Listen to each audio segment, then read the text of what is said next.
The sun rises over a humble hut in the bogs outside of town.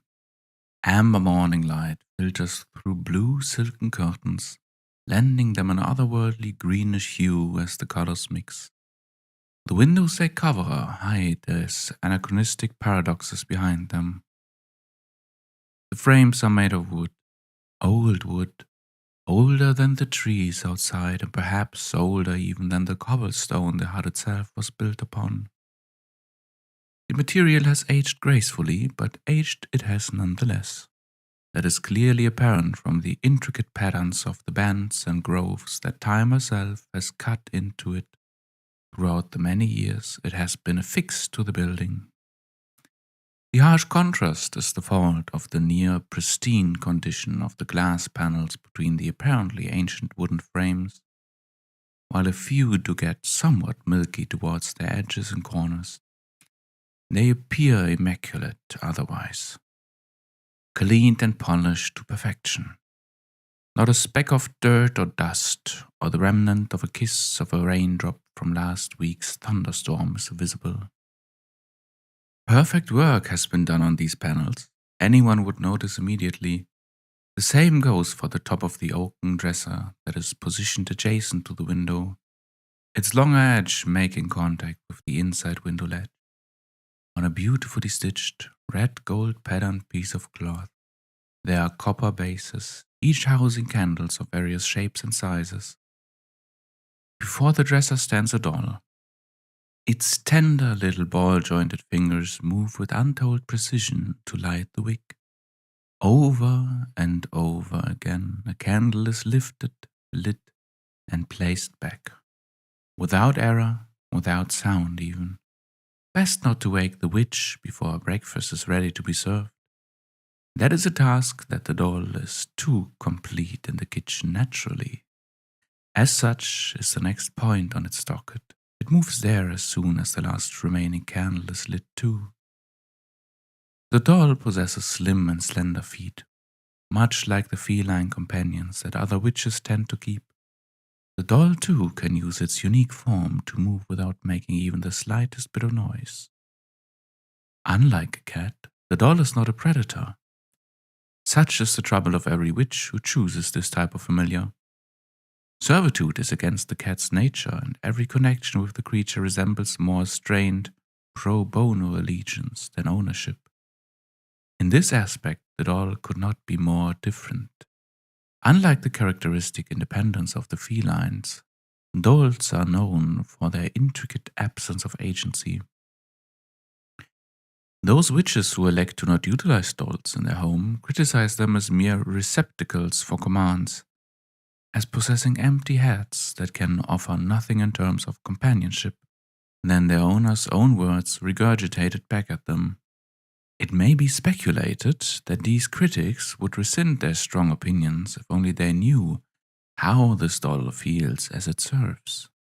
Every tap of its ceramic fingertips against the tableware made from the same material, every placement, adjustment, and cleaning of its witch's other possessions, every reception, processing, and completion of its tasks is love. A love deeper than anything the doll has ever known, even in those hedonistic years it spent, erroneously still acting on the misguided belief of it being a person. Not a day goes by without the doll thanking its owner for the rectification of these little wayward thoughts and feelings that ended up weighing so heavily on it.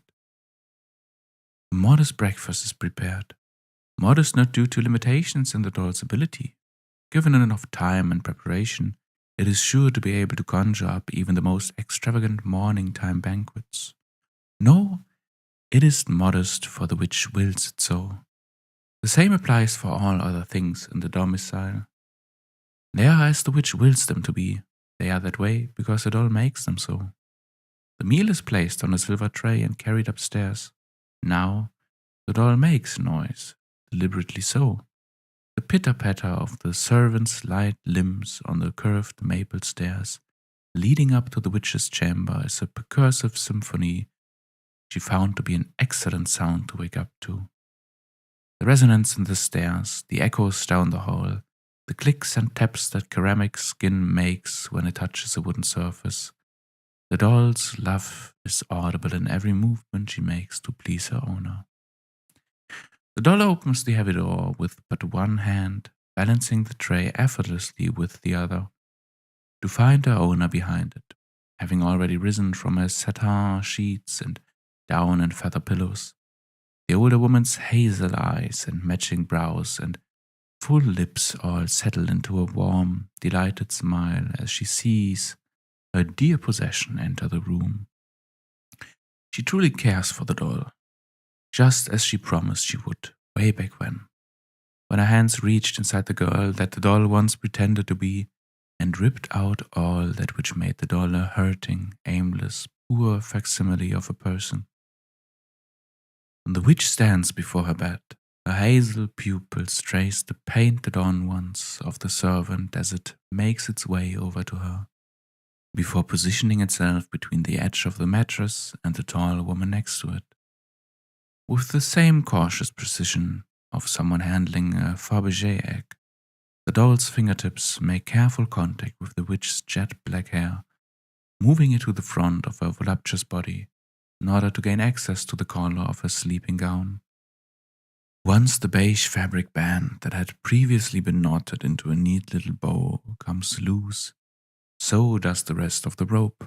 It falls to the floor, uncovering the entire body of the witch, who knows no shame in front of the object that is the doll.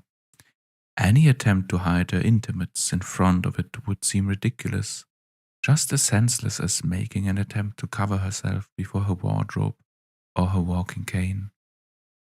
The doll wears no clothing either, not usually. For what? A thing like it knows no shame either, and even if it did, displaying it before her owner's eyes would be inappropriate anyway.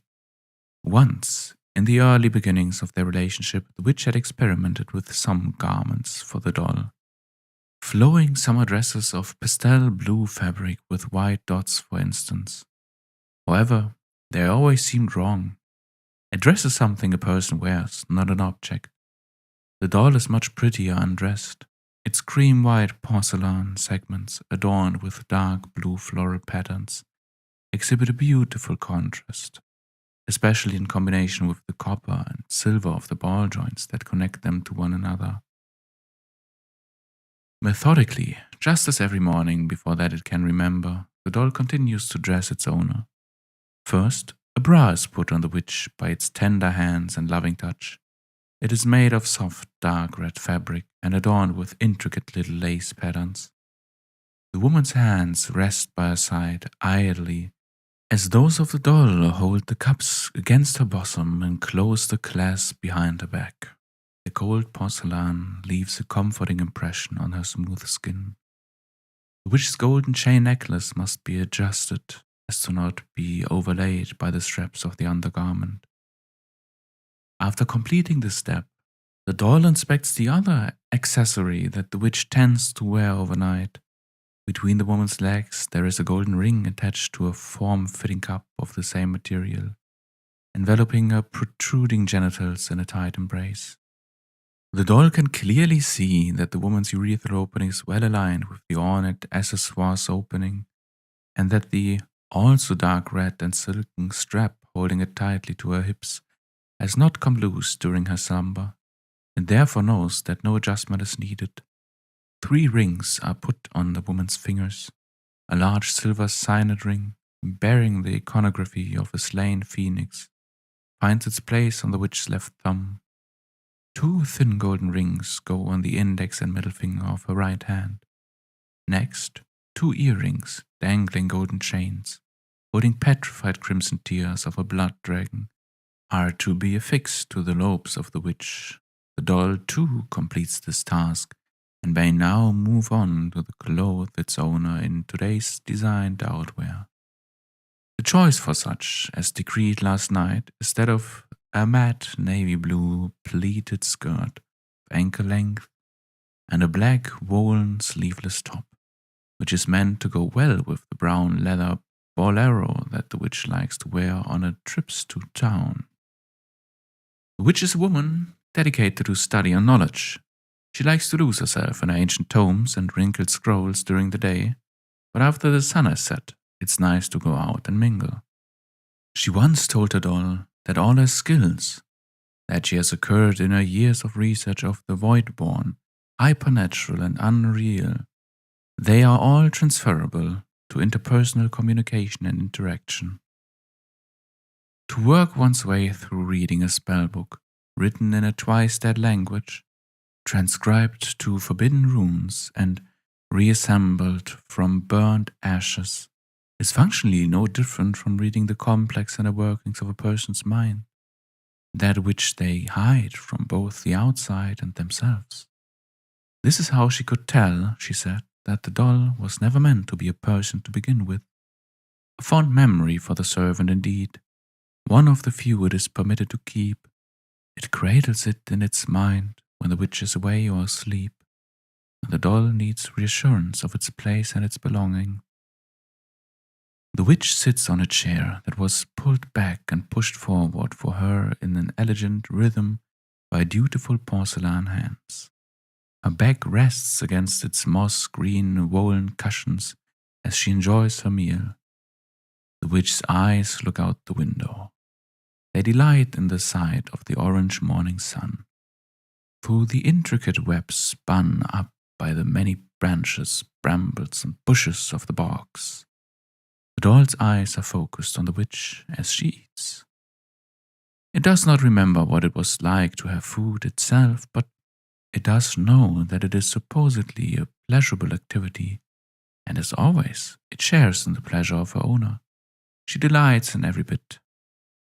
Like clockwork, the silver fork is put on the ceramic plate, and immediately after, both are carried away on their tray to the kitchen to be washed. The doll does not know what the witch went on to do after it left.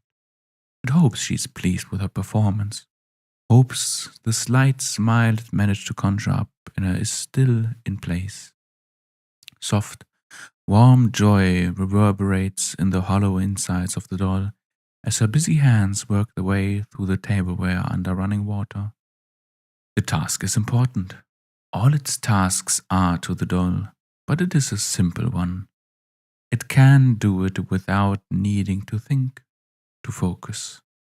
Its little mind is free to be with its witch in memories. It can indulge in recollections of the sound of its owner's voice, the feeling of a touch on its porcelain skin, and the deep sense of care that radiates from her in everything she does.